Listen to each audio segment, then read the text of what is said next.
Hello student, तो आज हम पढ़ेंगे functional component of a computer system. तो शुरुआत करते हैं। तो यहाँ पे इनपुट, प्रोसेस, आउटपुट क्या होता है, ये चलिए डिटेल में कवर करते हैं। अब जैसे कि हमने इनपुट आउटपुट को एक बहुत ही जनरल एग्जांपल के से समझते हैं, तो अपने लाइफ के ही रियल लाइफ के एग्जांपल से। तो जैसे कि आपकी मम्मी ने बोला कि जाओ बाज़ार से आइसक्रीम ले आओ या पैटीज़ ले आओ, ठीक। तो आप गए लेने, तो ये क्या हुआ, इनपुट हुआ। और प्रोसेस क्या हुआ कि आपने प्रोसेसिंग की, आप गए लेने, और जो मम्मी ने ऑर्डर दिया वो इनपुट है।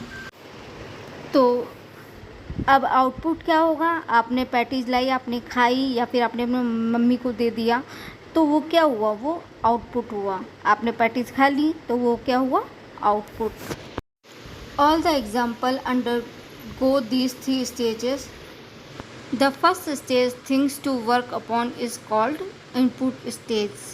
And the second stage, the actual work being performed, is called process stage. And the third stage, result, is called output stage. तो आपको समझ में आ गया होगा। तो यहाँ पे इनपुट स्टेज वो है जहाँ पे हम मतलब जो हमें काम करना है या हम जिस काम के लिए आदेश दिए हैं वो हो गया इनपुट। और प्रोसेस स्टेज मतलब जो काम हमें करना है या जो काम हम कर रहे हैं, प्रोसेसिंग जो हो रही है काम को करने की। और आउटपुट क्या हुआ, जो हमें काम करने पे जो हमें रिज़ल्ट मिल रहा है वो हमारा हो गया आउटपुट। अब पढ़ लेते हैं इनपुट प्रोसेस आउटपुट साइकिल के बारे में। तो यहाँ पे हम फंक्शनिंग ऑफ कंप्यूटर के डिटेल में जानते हैं, पढ़ते हैं। तो every task follow this input process output cycle. A computer also follow the IPO cycle. It need certain input. तो जैसे कि हम किसी इनपुट देते हैं किसी भी काम के लिए, तो उसको प्रोसेसिंग, उस इनपुट पे प्रोसेसिंग की जाती है और उसके बाद हमें रिज़ल्ट मिलता है जिसको कि हम क्या बोलते हैं, आउटपुट। उम्मीद करती हूँ आपको यहाँ तक तो बहुत अच्छे से समझ में आ गया होगा। तो अब पढ़ लेते हैं ब्लॉक डायग्राम ऑफ कंप्यूटर, या फिर इसे बेसिक स्ट्रक्चर ऑफ कंप्यूटर भी कह सकते हैं। तो आप लोग, मेरा थोड़ा राइटिंग मेरी बहुत अच्छी नहीं है, तो मैंने उसके लिए सॉरी आप सभी को। तो सबसे पहले जैसे कि आप इनपुट, मैंने जो बनाया है डायग्राम उसके अकॉर्डिंग इनपुट यूनिट का मीन्स यहाँ पे है इनपुट डिवाइस है। तो जैसे आपने कीवर्ड के थ्रू इनपुट दिया, 2+2 को कैलकुलेशन करना है, कंप्यूटर को इंस्ट्रक्शन दिया है, तो फिर वो CPU में आया प्रोसेसर के पास प्रोसेस करने के लिए। तो अब प्रोसेसर करने के लिए भी अब उसको कहीं ना कहीं स्टोर करना होगा ना।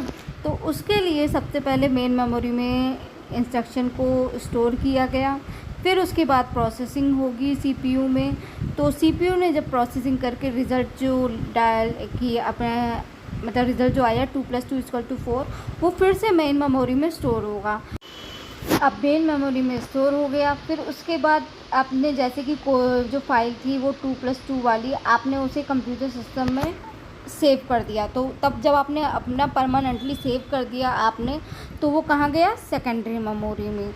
तो यहाँ पे बेसिकली फंडामेंटल यही चीज़ है कि इनपुट यूनिट यानी कीबोर्ड माउस के थ्रू आपने इनपुट दिया, फिर वो गया CPU में। CPU ने प्रोसेस करने के लिए प्रोसेस किया और मेमोरी को यूटिलाइज़ किया स्टोर करने के लिए। फिर उसके बाद जो आउटपुट यूनिट में जो आउटपुट हमें रिज़ल्ट मिला 2+2=4, वो प्रोसेसर के थ्रू मिलेगा। और वो किस, तो आउटपुट यूनिट जो आउटपुट मिलेगा उसके लिए हम कौन सी यूनिट यूज़ कर रहे हैं, जैसे कि प्रिंटर यूज़ हो गया या मॉनिटर हो गया।